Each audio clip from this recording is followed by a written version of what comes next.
Merci beaucoup, mesdames et messieurs. Vous venez de suivre quelques projets donc du programme PIDA, le programme des infrastructures et de développement en Afrique.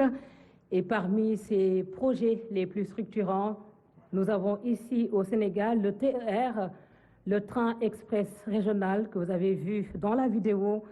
Il traverse 18 communes, relie la capitale Dakar à Diamniadio, là où nous sommes. Vous avez vu donc les détails dans la vidéo qui a été projetée. Mesdames et messieurs, nous saluons la présence parmi nous ce matin du Premier ministre d'Algérie, la présence également du Premier ministre d'Égypte, ainsi que du président de la Commission de l'Union africaine. Merci de les applaudir.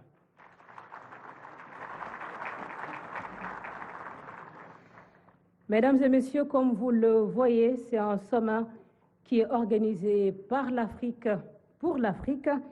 Et pour démarrer les allocutions, nous allons donner la parole au porte-voix de l'Afrique, son Excellence M. Macky Sall, président de la République du Sénégal, président également de l'Union africaine, s'il vous plaît.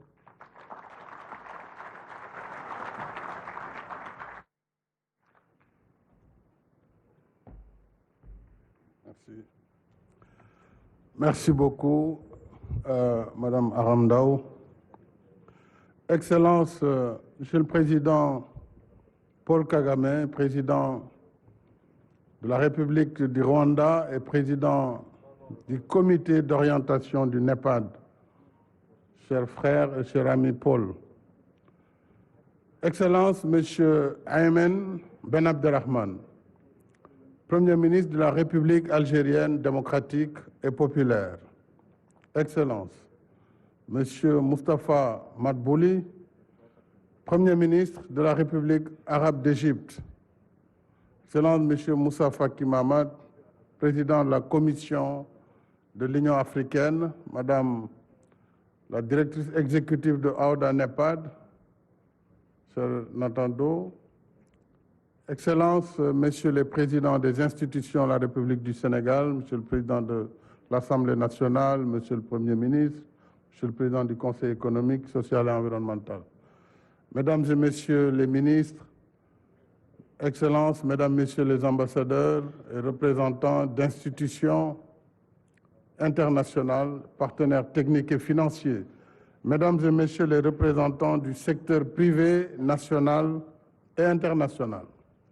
Je voudrais distinguer notre partenaire, M. Sultan Ben Sulayem, chairman de Dubai Port World, mais également tous les CEO ici présents et nos représentants d'Africa 50, cher Alain Ebobisse, le président d'Afrique Exim Bank, professeur Orama, ainsi que les distingués invités à cette rencontre du NEPAD, une rencontre bien africaine. Mesdames et messieurs, une semaine après la deuxième conférence internationale de Dakar sur l'agriculture, le Sénégal se réjouit d'accueillir ce second sommet sur le financement des infrastructures en Afrique.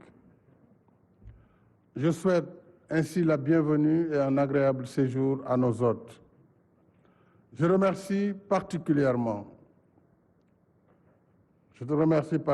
cher Paul, pour ton leadership dynamique à la tête du comité d'orientation du NEPAD. Et je salue l'intérêt constant que tu as toujours accordé à la promotion des infrastructures en Afrique. Il y a exactement un an, tu étais avec nous ici à Diamniadio, à Dakar, à l'occasion de l'inauguration du stade du président Abdoulaye Wade, qui fait face au CICAD. Te voici à nouveau parmi nous en tant que dirigeant du NEPAD, mais également comme locomotive de ce grand chantier des infrastructures en Afrique. Et je remercie nos frères, les présidents Abdelmajid Tebboune d'Algérie et Abdel Fattah al-Sisi d'Égypte, d'avoir bien voulu envoyer des délégations de haut niveau représentées par leurs premiers ministres respectifs le Premier ministre Ben Abdelrahman et Madbouli pour vraiment donner également l'engagement de ces deux grands pays, membres fondateurs du NEPAD, pour montrer encore une fois leur détermination à faire du NEPAD une réalité de tous les instants pour les Africains. Merci, notre cher frère Moussa Faki Mahamat, président de la Commission de l'Union africaine. Merci d'être encore parmi nous une semaine après le Dakar 2 de l'agriculture. Nous t'avons presque kidnappé ainsi que la PDG du NEPAD. On ne dira jamais assez que l'infrastructure est le nerf du développement. Il est également le fil conducteur de l'intégration parce que c'est elle, l'infrastructure, qui soutient l'activité économique et assure la mobilité indispensable au processus de développement. Or, en Afrique, notre déficit d'infrastructures ou notre déficit en infrastructures physiques et numériques reste encore très élevé. Ainsi, malgré la disponibilité d'abondantes sources d'énergie qui aident à éclairer le monde, plus de 600 millions d'Africains n'ont pas encore accès à l'électricité. Un paradoxe. Et dans nombre de nos pays, le transport routier et ferroviaire reste encore problématique. Il en est de même pour le transport aérien, où pour voyager, très souvent, d'un pays africain à un autre, on est parfois obligé de sortir du continent pour y revenir.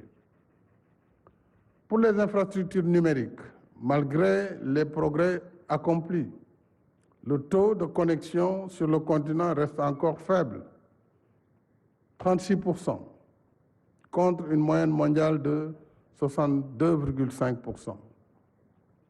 On pourrait multiplier les exemples. C'est pour remédier à cette situation que l'Union africaine, le NEPAD et la Banque africaine de développement ont lancé en juillet 2010 à Kampala le programme de développement des infrastructures en Afrique, le PIDA, pour stimuler la réalisation des projets d'infrastructures transfrontaliers dans les secteurs des transports, de l'énergie, de l'eau, des TIC, entre autres secteurs. 4 ans plus tard, exactement en juin 2014, nous avons tenu ici à Dakar le premier sommet sur le financement du PIDA et lancé un plan d'action prioritaire de 16 projets. Dans la même foulée, Africa 50 a été créé en tant que plateforme d'investissement dans les infrastructures pour passer de la vision à l'action. Je voudrais féliciter le CEO d'Africa 50 pour les résultats très appréciables qui ont été notés pour cette plateforme. Mais en dépit de nos difficultés structurelles et des effets de la pandémie Covid-19, il faut reconnaître que l'Afrique est en chantier. À titre d'exemple, avec un prêt de la BAD, le Sénégal et la Gambie se sont associés pour réaliser en 4 ans le pont sur la Sénégambie, sur le fleuve Gambie, qui s'appelle Pont Sénégambie, une doléance vieille de plus de 60 ans, que nous avons satisfaite depuis janvier 2019, en assurant la fluidité du transport entre les deux pays et vers les régions sud du Sénégal.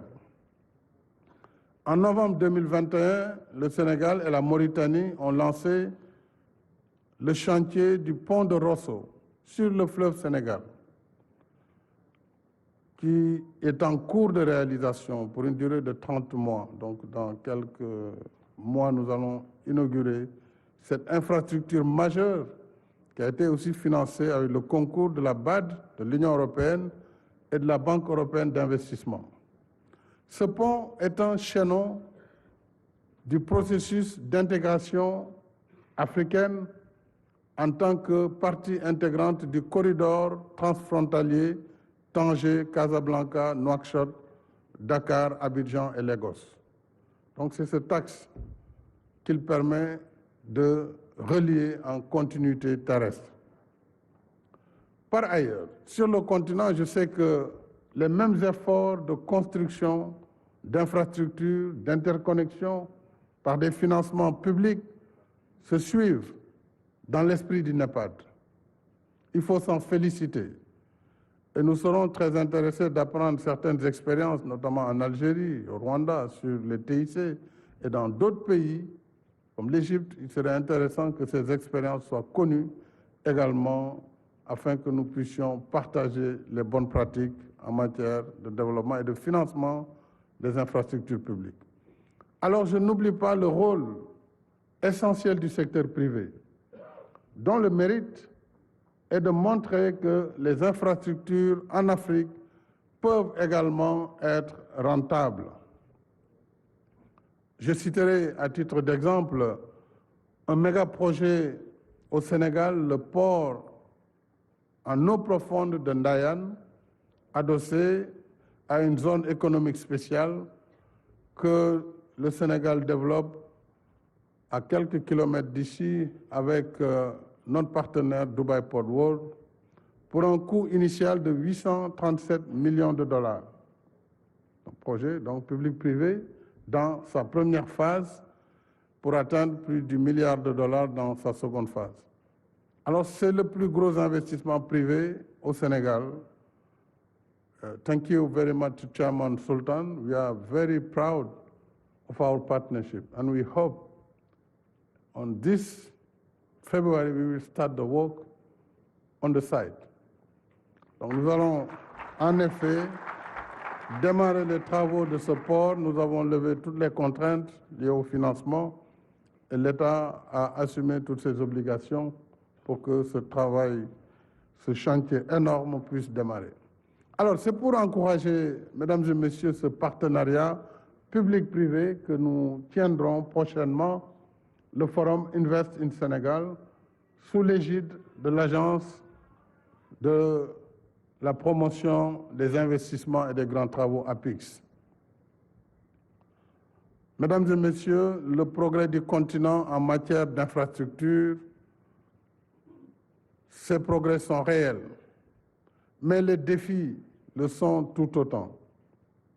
En Afrique, les infrastructures restent encore sous-financées en volume et mal financées en termes de taux d'intérêt et de délai de remboursement. Selon le dernier rapport annuel du Consortium pour les infrastructures en Afrique, rapport publié au mois de décembre dernier, le financement des infrastructures en Afrique s'élève à 81 milliards de dollars en 2020, il s'est élevé en 2020 à 81 milliards contre 100 milliards de dollars en 2018. Il y a eu un recul que nous pouvons comprendre avec la Covid. Et je rappelle que ce consortium pour les infrastructures en Afrique a été mis en place en 2005 à Glen Eagles lors du sommet du G8 d'alors, devenu depuis G7, et il rassemble autour de la Banque africaine de développement les principaux partenaires bilatéraux et les banques de développement actives sur le continent. Il est vrai que, comme je l'ai rappelé, l'impact de la pandémie a freiné nos efforts sur les infrastructures, avec naturellement le ralentissement de l'activité économique et surtout la réorientation des dépenses publiques vers des urgences sanitaires et sociales. Mais même sans ces difficultés conjoncturelles, l'Afrique a toujours payé très cher ses projets à cause des taux d'intérêt élevés. Je crois que là, il nous faut engager une sérieuse discussion avec nos partenaires. En outre, pour des financements aussi lourds et des infrastructures de longue durée de vie, comme le chemin de fer, nos pays sont souvent tenus de rembourser leurs dettes dans des délais très courts.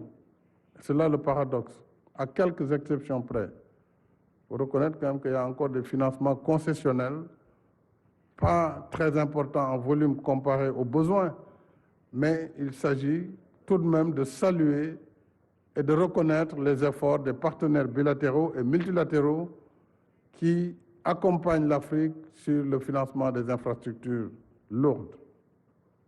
En même temps, la problématique du financement restera entière tant que perdurent les règles et pratiques de la gouvernance économique et financière mondiale actuelle qui entravent l'accès des pays africains à des ressources conséquentes et à des conditions soutenables. Je pense entre autres aux notations abusives de certaines agences d'évaluation et surtout à la perception du risque d'investissement en Afrique, risque toujours plus élevé, on le sait, que le risque réel. Et nous payons très cher ces assurances. Pour prendre un exemple simple dans les financements à l'export, les fameux Exim Bank, si les taux apparaissent faibles autour de 2,5%, parfois 3%, il faudra rajouter les 10-12% de taux d'assurance. Donc c'est ça la réalité au quotidien que les pays subissent. Et il est extrêmement difficile dans ces conditions d'assurer le financement d'une infrastructure durable. Alors tout au long de mon mandat à la tête de l'Union africaine, j'ai constamment posé le débat, notamment à l'OCDE, au G7, au G20 et aux Nations Unies, sur les conditions de financement de nos économies, en particulier pour ce qui concerne les infrastructures. Il me semble donc important, à cette occasion du Dakar 2 sur le financement des infrastructures, que nous puissions continuer à porter le plaidoyer, et je compte sur le président Kagame, sur le président de la Commission et sur tous les leaders africains, à porter ce plaidoyer dans le cadre de nos échanges sur la réforme de l'architecture financière mondiale. Mais nous devons également relever les défis de la planification et de l'ingénierie technique et financière des projets pour les rendre bancables. Ainsi, 61% des 69 projets qui ont été cités dans le film tout à l'heure, qui constituaient le second plan d'action prioritaire du PIDA, donc 61% n'ont pas encore fait l'objet d'études de faisabilité pour être susceptibles d'attirer des investisseurs privés. Il y a donc lieu de créer une synergie entre les banques multilatérales de développement, les partenaires techniques et financiers et le fonds de préparation des projets de ODA-NEPAD pour améliorer les études de faisabilité des projets prioritaires. J'espère que la présentation de 20 projets sélectionnés dans le cadre des boardroom sessions qui vont venir après cette cérémonie pourra servir de cas d'école pour aider à lever les obstacles sur ces différentes étapes. En même temps, nous gagnerions à apprendre les uns des autres en échangeant davantage sur nos expériences respectives en matière de préparation et d'exécution, mais aussi d'exploitation des projets. C'est comme ce projet du TR qu'on vient de voir, dont je vois une polémique surprenante, un projet entièrement financé par l'État du Sénégal, en pleine propriété, qui a recruté une compagnie rompue à la tâche pour conduire dans la sécurité maximale, la sécurité des passagers de ce train, qu'on revienne toujours sur des polémiques sans lendemain, et ça aussi, quelque part, c'est ce qui freine l'Afrique. L'autoflagellation permanente, pendant qu'on travaille pour le développement de notre continent, Vous trouverez toujours des gens qui n'ont rien d'autre à faire que de peindre en noir ou en bleu ou en je ne sais quelle autre couleur les efforts qui doivent être la fierté de notre continent. Et moi, je suis convaincu que l'Afrique ne doit rien envier à personne. Nous avons tout ce qu'il faut pour faire de notre continent le plus beau continent du monde. Nous avons tout ce qu'il faut. Mais faudrait-il que notre élite, et c'est là où le bas blesse en Afrique, soit engagée dans le progrès du continent et non pas servir de caisse de résonance à des puissances perdues ou à des gens pour qui l'Afrique ne fera rien de bon. Et je pense que nous sommes là justement pour prouver le contraire. Et prouver le contraire, c'est de continuer la marche en avant de notre continent. C'est un peu cela la finalité de ce sommet aujourd'hui de Dakar que je voudrais maintenant déclarer ouvert. Et je vous remercie de votre aimable attention.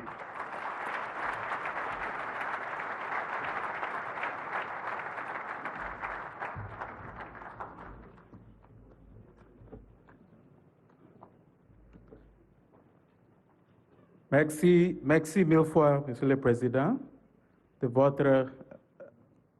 votre discours inspirant.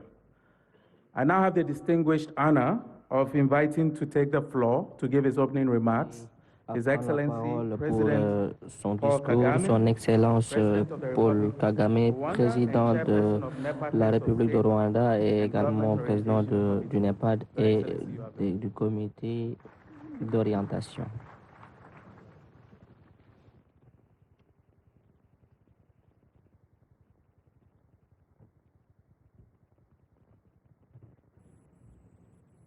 Excellency, Excellence, Macky Sall, le président Macky Sall, my friend, chairperson cher frère of the African Union, et ami président de l'Union africaine, Excellencies, Prime Minister Excellence, from Arab Republic of Egypt, Monsieur le Premier ministre de la République arabe d'Égypte, People's Democratic Republic of Algeria, et également Monsieur le Premier ministre de la République d'Algérie, Moussa Faki, chairperson of the Excellence African Union Moussa Faki Mahamat, président de la Commission de l'Union africaine, la PDG de NEPAD, Madame Thomas, Excellence,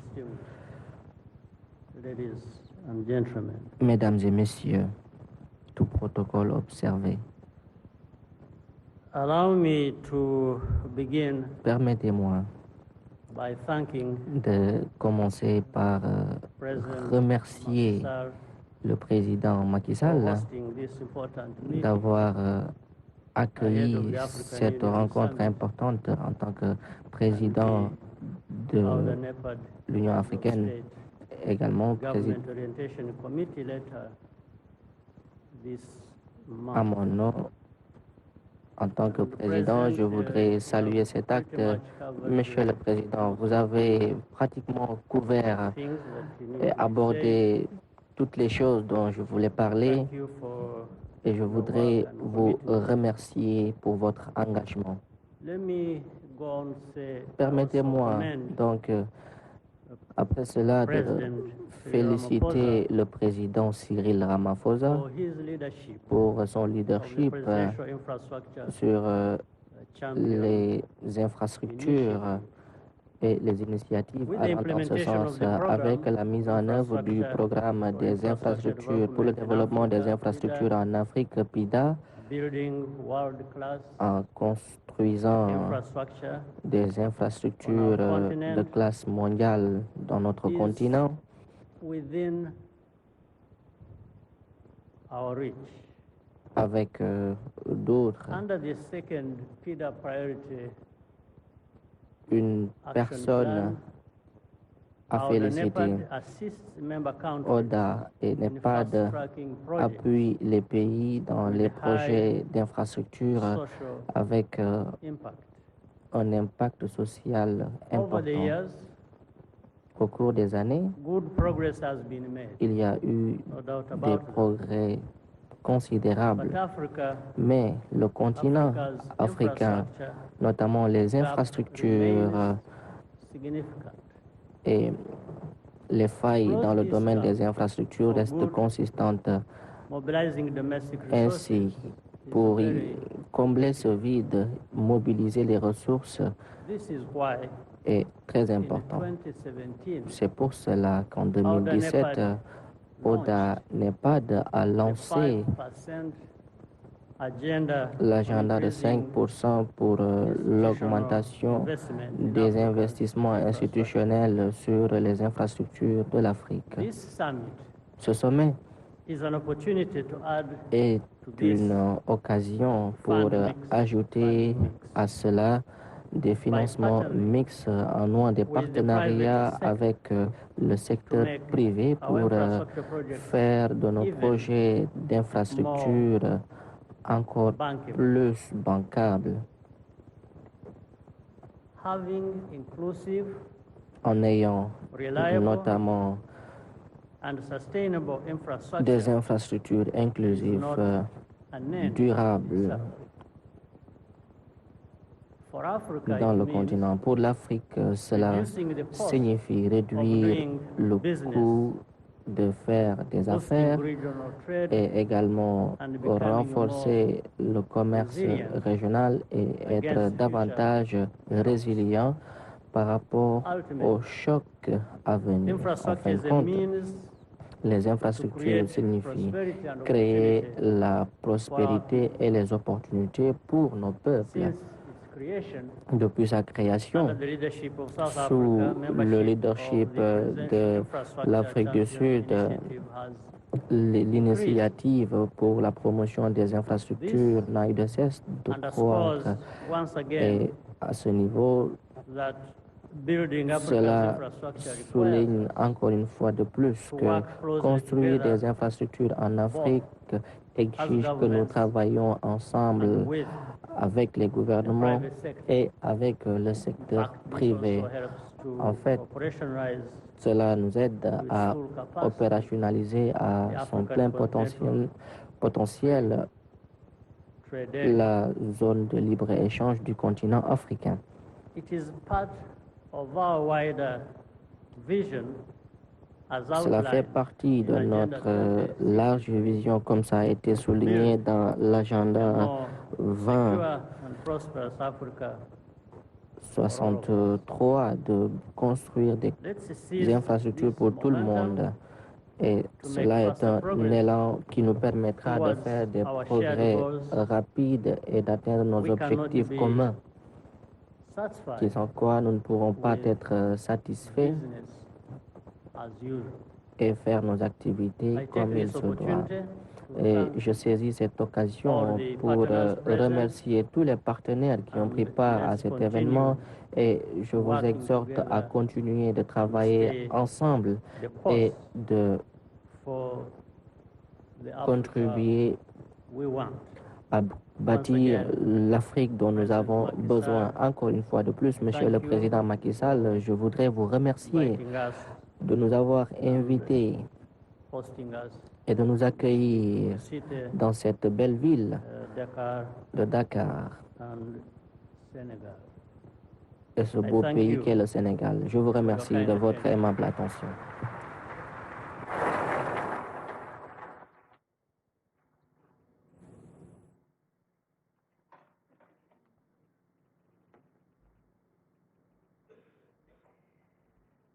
Merci. Merci encore une fois à son Excellence, Monsieur Paul Kagame, pour la présence, mais également pour la contribution remarquable à cette question du financement des infrastructures en Afrique. Je vous prie encore une fois de l'applaudir, s'il vous plaît. Nous allons à présent passer la parole à un autre invité de marque, son Excellence, Monsieur Moustapha Madbouli, Premier ministre de la République arabe d'Égypte, s'il vous plaît.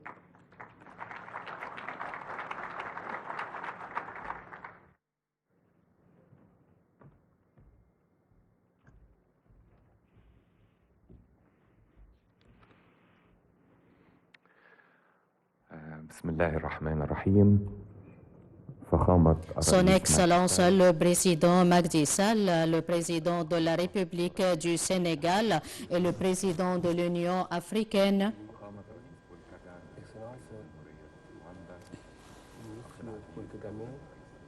Président de la République de Ghana, Excellence Premier ministre de l'Algérie, Excellence Mesdames et Messieurs,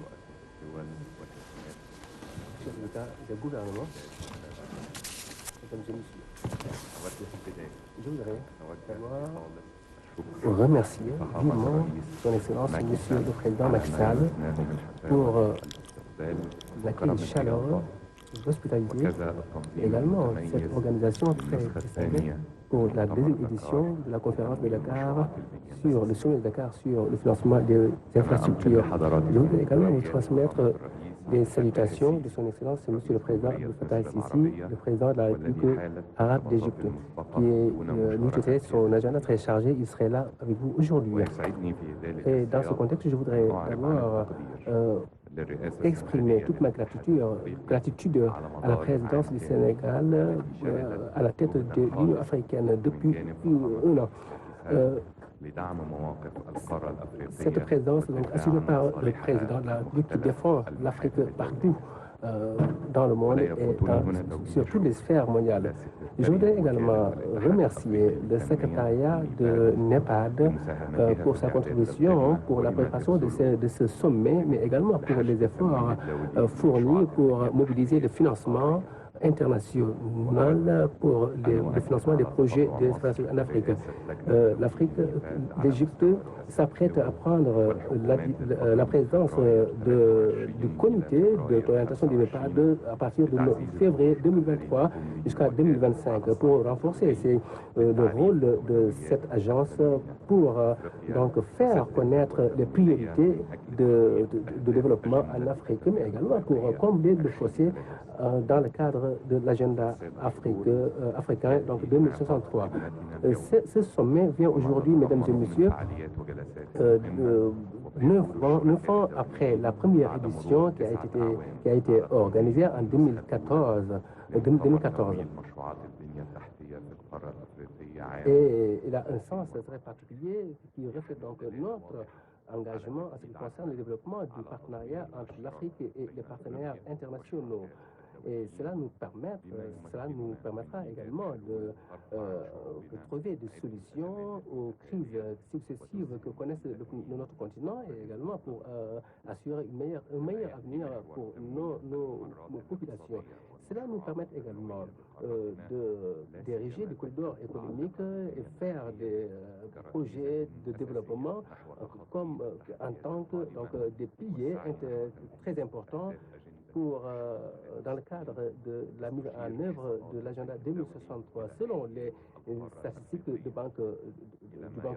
la Banque mondiale, l'Afrique a besoin d'environ 100 milliards de dollars chaque année pour combler ce gap relatif aux infrastructures.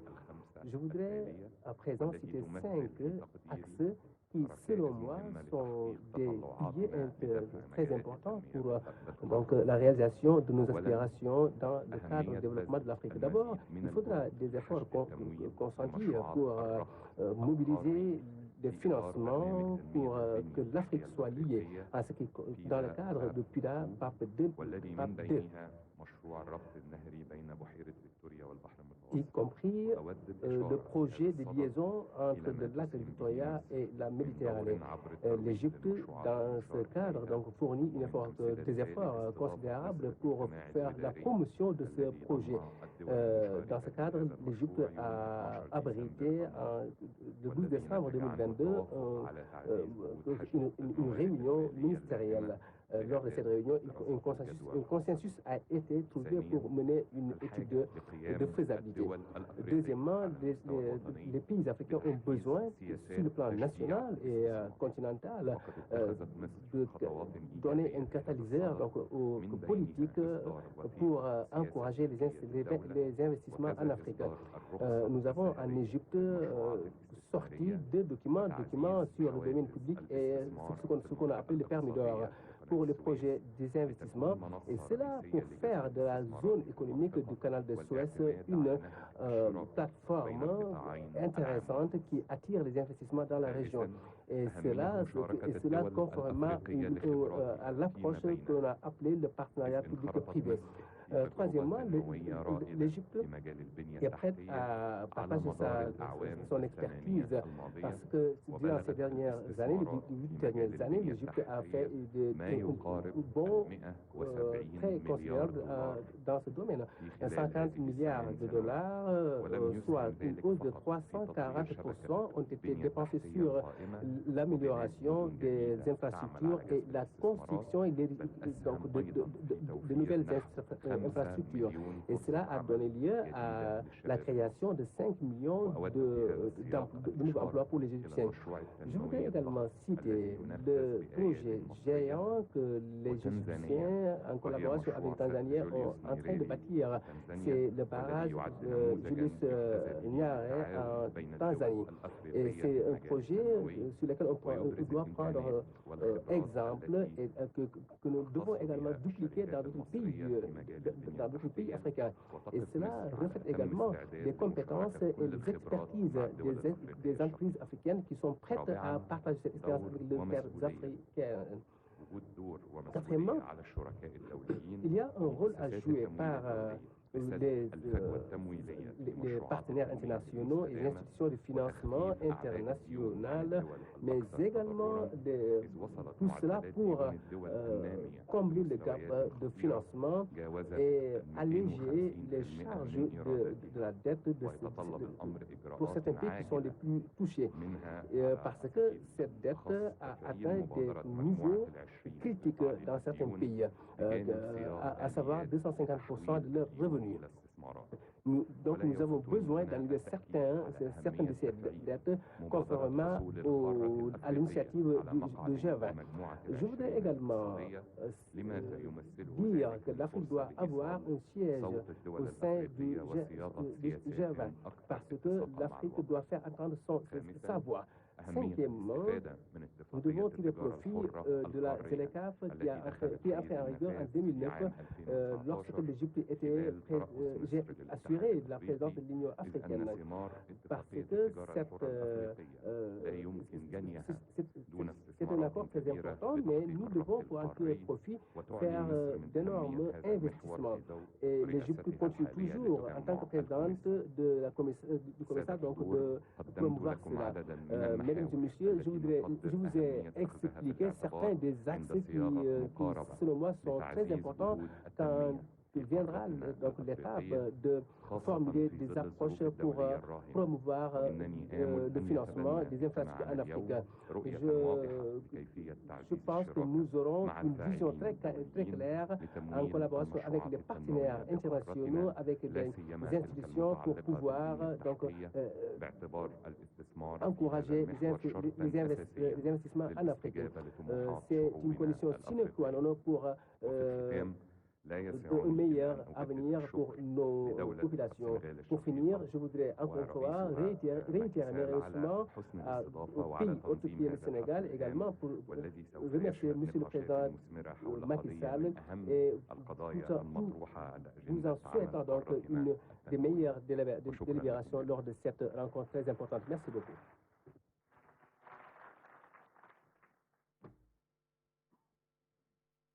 Mr. Prime Minister Shukran. May I now invite the Prime Minister of Permettez-moi People's donc Democratic Republic of d'inviter Algeria, le Premier ministre Ben Abderrahman. Ayman Ben Abderrahman, Premier ministre de la République algérienne démocratique et populaire, à s'adresser à l'Assemblée.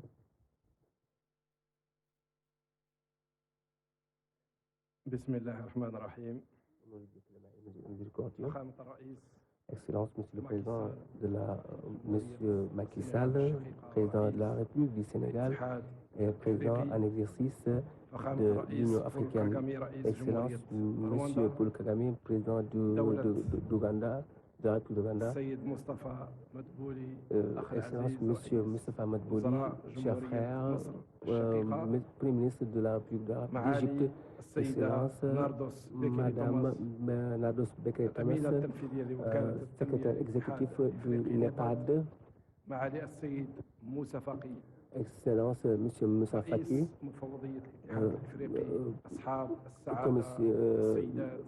président de la Commission de l'Union africaine, Excellence Mesdames et Messieurs, permettez-moi, à l'intermédiaire de propos, de vous transmettre les salutations de Monsieur le Président Abdelmadjid Tebboune et ses souhaits pour le succès et la réussite de cette rencontre. Cette rencontre qui parle aujourd'hui du financement des infrastructures. Je voudrais également exprimer ma gratitude pour l'effort consenti par le Président de la République du Sénégal, M. Macky Sall, qui est également le président de l'Union africaine, pour défendre l'Afrique, en vue de parvenir à l'Afrique que nous voulons. Et cela conformément à l'agenda Afrique 2063. Il y a quelques jours, un sommet a été tenu ici à Dakar sur la sécurité alimentaire en Afrique. Aujourd'hui, sur l'initiative du président Macky Sall, nous sommes là pour renforcer nos efforts en ce qui concerne le financement des infrastructures, excusez-moi. Je voudrais également saluer les efforts de l'Union africaine et du NEPAD, dont l'Algérie était membre fondateur pour un financement des infrastructures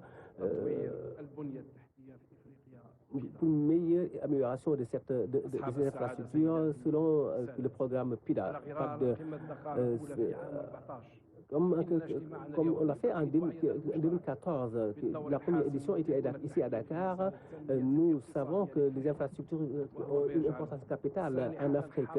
Cela nous permet de chercher les solutions pour accélérer la mise en œuvre de cet agenda africain 2063, notamment la ZLECAF.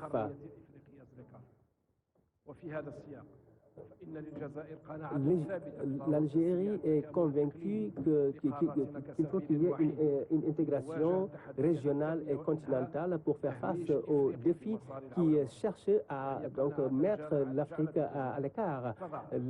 L'Algérie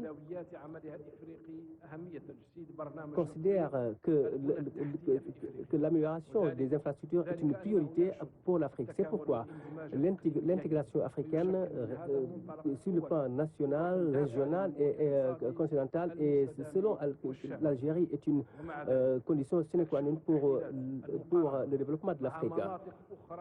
Nous devons coopérer avec les autres régions du continent pour les aider également à sortir de leurs problèmes qu'ils connaissent. Nous devons également collaborer avec les pays asiatiques et européens pour tirer profit de l'expérience en ce qui concerne donc le développement des infrastructures. La ZLECAF vient après d'énormes efforts qui ont été consentis dans le domaine de la collaboration commerciale, et l'échange économique. Nous devons fournir davantage d'efforts pour mettre en œuvre le programme PIDA, PAP 2. Nous devons nous approprier donc de ces initiatives, les Africains, mais également ses partenaires. Nous devons prendre des actions, des initiatives qui consolident notre capacité de mobiliser des fonds pour financer les infrastructures. Nous devons également inclure dans ces initiatives le secteur privé. À cela s'ajoute le fait que le partenariat public-privé représente l'unique moyen pour que ce partenariat ait lieu. Cela donc allégera donc la charge qui pèse sur les épaules de ces pays africains parce que nous savons que beaucoup des infrastructures dans ces pays ont été développées par des pays ou des entreprises étrangères. Nous devons investir sur des infrastructures qui ont une plus-value, une valeur ajoutée très importante. Et c'est pour cela les pays africains doivent créer des conditions propices pour que les infrastructures puissent se faire par les Africains eux-mêmes. Monsieur le Président, Excellences, Mesdames et Messieurs, l'Algérie s'est toujours engagée à concrétiser l'intégration africaine. C'est pourquoi nous prenons en compte également l'aspect intégration dans le développement de nos infrastructures.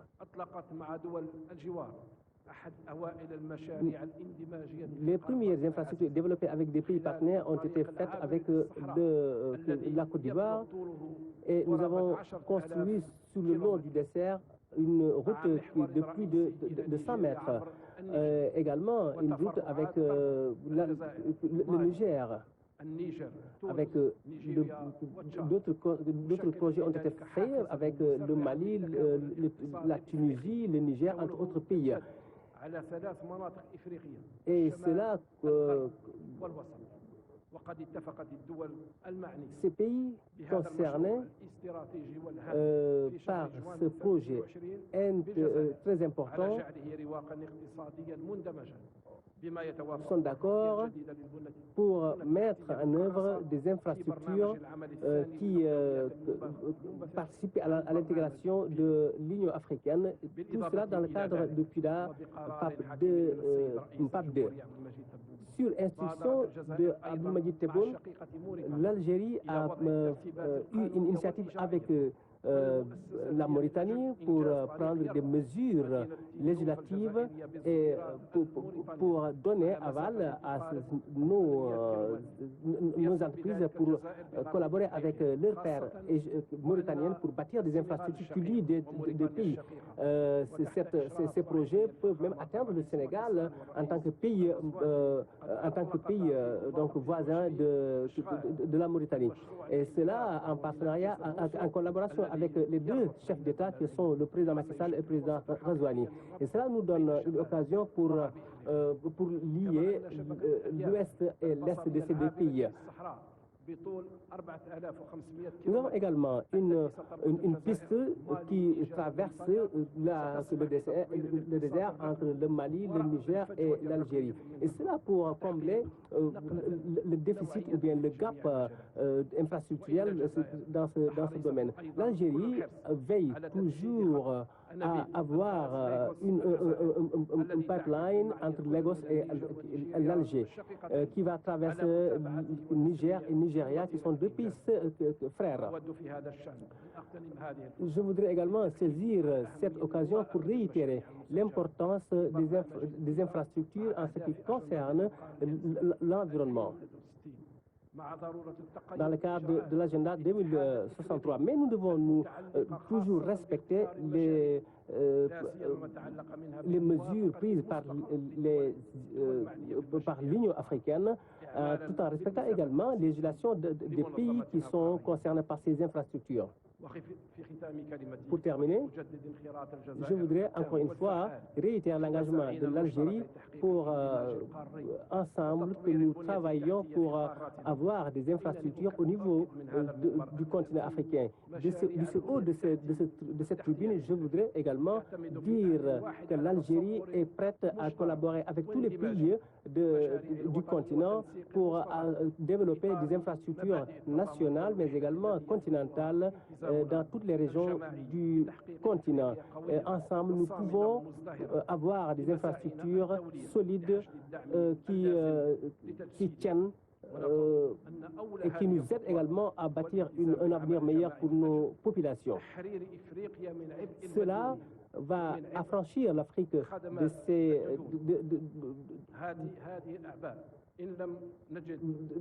ça va aider l'Afrique donc pour prendre son indépendance en ce qui concerne donc les infrastructures et se débarrasser de ces entreprises qui viennent de l'étranger pour nous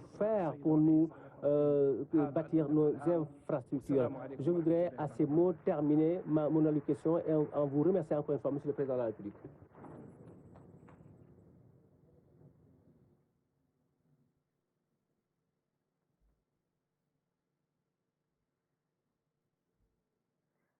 Nous remercions vivement son Excellence, Monsieur Ayman Ben Abdelrahman. Merci beaucoup.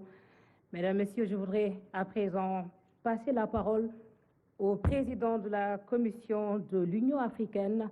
Merci d'accueillir son Excellence, Monsieur Moussa Faki Mahama.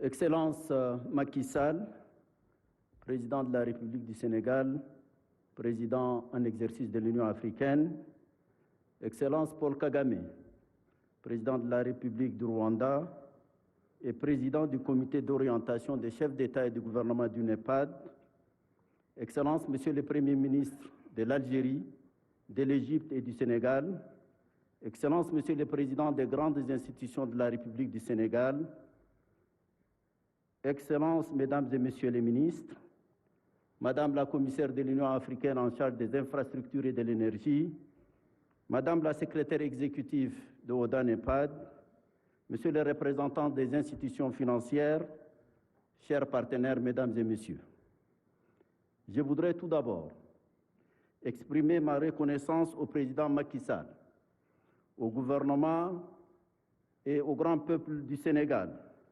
d'avoir bien voulu abriter successivement 2 conférences sur des questions vitales pour l'Afrique.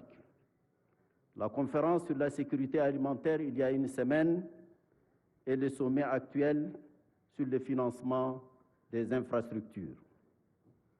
Disons-le d'emblée, les infrastructures constituent le socle, le nœud gordien des problématiques du développement en Afrique. La transformation structurelle de nos économies, à travers l'accélération de l'intégration régionale et continentale, l'amélioration de la compétitivité de nos économies, l'intensification des flux commerciaux interafricains, l'augmentation de la productivité industrielle et agricole et la réduction des inégalités exigent des infrastructures modernes et de qualité. Ici comme ailleurs, il nous faut tenir un langage des vérités. L'état de lieu montre que l'Afrique accuse un retard considérable dans ce secteur, ce qui induit un manque à gagner en termes de croissance économique estimé à 2% par an. L'agenda 2063 de l'Union africaine l'a en substance proclamé de manière structurée, précise et claire. Les retards en termes d'ampleur des déficits et de lenteur du rythme de progrès sont patents dans les secteurs des transports, notamment les routes, les ports, les chemins de fer, les aéroports et plus encore de l'électrification, de l'eau et des technologies de l'information. Ces déficits d'infrastructures nous coûtent 40% en termes de perte de productivité. À l'heure actuelle, seulement 38% de la population africaine a accès à l'électricité. Moins de 10% est connecté à Internet et seulement 25% du réseau routier africain est pavé. Les appels constants de notre continent pour des investissements de grande ampleur dans les infrastructures productives, conséquence logique de cet état de fait, cherchent à inverser cette tendance. Pour ce faire, l'Union africaine a pris un certain nombre d'initiatives. Je peux signaler le programme de développement des infrastructures, PIDA, au niveau régional et continental, et le programme de l'initiative présidentielle pour le développement des infrastructures, ainsi que les plans d'action prioritaires du PIDA, PAP2 pour la période 2021-2030. Ce portefeuille, basé sur un inventaire des projets proposés par les communautés économiques régionales et les États membres de l'Union africaine, est sérieusement documenté, ambitieux et quantifié. Ce portefeuille contient des projets avec des retours importants sur investissement et un contexte des risques maîtrisés. Pourquoi alors sommes-nous au stade rappelé dans l'état des lieux?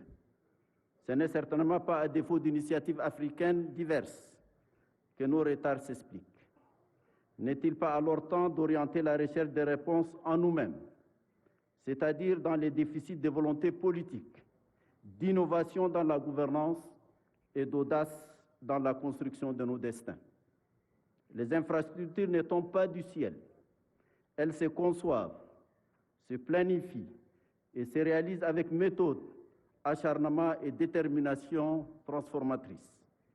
Tous ceux qui les ont réalisés, en Asie, en Amérique latine et avant cela ailleurs, ont suivi ces chemins, l'unique conduisant à l'accomplissement des ambitions. Je note ici que le train express régional de Dakar est un exemple probant de volonté politique pour lesquelles je félicite le gouvernement du Sénégal, le président Macky Sall en particulier. Excellences, Mesdames, Messieurs, le financement des infrastructures en Afrique est d'abord une affaire de gouvernement. Les chiffres nous indiquent que 80% de nos infrastructures sont financées sur nos ressources publiques. Or, l'espace budgétaire, de plus en plus réduit de nos États, ne permet pas de relever les défis de ces devoirs à l'égard de nos peuples. Tous nos experts sont unanimes sur l'urgence d'une redynamisation cohérente des efforts de mobilisation de nos ressources domestiques. C'est dans ce contexte de restrictions budgétaires que prendra un relief particulier la mobilisation du secteur privé africain et l'intéressement du secteur privé international. Mais cela ne suffit pas. Il faut aller au-delà. Il nous faut imaginer, inventer de nouveaux instruments, des modèles et scénarios de financement pour combler les besoins estimés entre 130 et 170 milliards de dollars par an. Il nous faut creuser davantage l'idée des partenariats innovants, des fonds de pension et des fonds souverains, en impliquant plus fortement nos fonds souverains et nos fonds de pension dans le financement à long terme de nos projets d'infrastructures bancables. Nous démontrerons notre volonté d'appropriation de notre destin.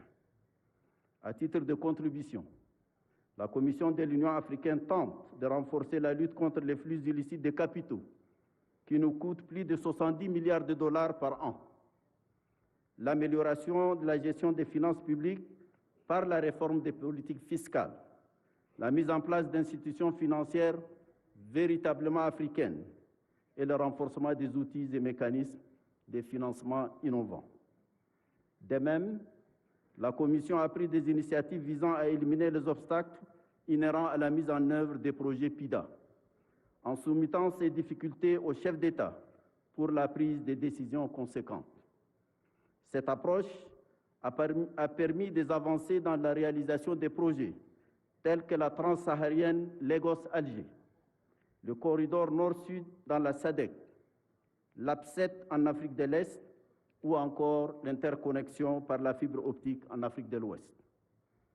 En outre, l'Union africaine, à travers son agence de développement ODA-NEPAD, a lancé en 2016 le Continental Business Network, dont l'objectif est d'attirer le secteur privé africain dans le processus de financement et d'appui aux projets d'infrastructure au niveau national, régional et continental. Une autre initiative clé est celle que porte l'agenda 5% de l'African Infrastructure Guarantee Mechanism, censé tous deux mobiliser la communauté africaine des investisseurs institutionnels et atténuer les risques pesant sur les projets de PIDA. Excellences, Mesdames et Messieurs, dans un contexte marqué par les limites de l'épargne intérieure, la mise en œuvre du PIDA 2 dépendra de la capacité à mobiliser les financements extérieurs. notamment les investissements directs étrangers, dont le niveau est encore faible, même si nous avons vu, selon la CNUSET, un léger rebond à 83 milliards de dollars américains en 2021. Selon les estimations de l'OCDE et de la Banque mondiale, l'Afrique ne reçoit que 50 milliards de flux d'investissements directs étrangers, soit 2,2% du PIB du continent. En 2017-2019, l'Afrique n'a attiré que 2,9% des flux mondiaux d'investissements directs étrangers par rapport à l'Asie, qui a 31,1%, et l'Amérique latine et les Caraïbes, 9,9%. À cet effet, les États membres sont appelés à accélérer les réformes structurelles et entrer au renforcement de la transparence, la protection des investissements et la lutte contre la corruption. Il est superflu de rappeler que les apports des financements extérieurs sont conditionnés par l'amélioration de la viabilité et de l'efficacité de leur utilisation. Il y a lieu d'insister ici sur la priorisation des infrastructures dans les initiatives d'allègement de la dette, de sorte que toute mesure d'allègement aboutisse à l'affectation de la dette annulée au développement des infrastructures. Je ne saurais terminer ces propos sans insister sur l'idée récurrente dans tous les débats sur la question des infrastructures en Afrique. L'enjeu majeur est et demeure l'émergence d'une vision fondée sur les sacrifices et les efforts propres du continent, portés par une volonté forte de compter sur soi-même et notre propre mobilisation des ressources de financement dans une logique à long terme. Mon expérience de 6 ans à la tête de la Commission de l'Union africaine m'a définitivement convaincu de la nécessité de compter avant tout sur nos propres forces. Les promesses et chiffres mirobolants, ressassés de conférence en conférence et de forum en forum internationaux, nous en sommes suffisamment abreuvés. N'est-il pas temps de nous ressaisir? N'est-il pas temps de se réveiller? N'est-il pas temps, pour tout dire, de réaliser que notre autoconstruction ne viendra jamais que de notre propre rédemption, de notre émancipation de cette insupportable attente de l'autre? Une Afrique intégrée n'est pas possible sans les infrastructures. Une Afrique prospère n'est pas possible sans les infrastructures. Une Afrique en paix n'est pas possible sans les infrastructures. Agissons donc en conséquence pour l'Afrique, pour l'avènement de l'Afrique que nous voulons, une Afrique intégrée, prospère et en paix. Je vous remercie.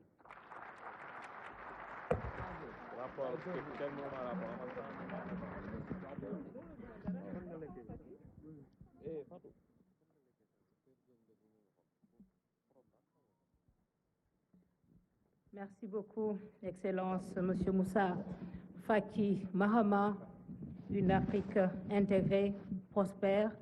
Voilà qui met un terme à ce premier tableau de la cérémonie d'ouverture. Mesdames et messieurs, merci encore une fois. Je remercie tous nos honorables orateurs de ce matin.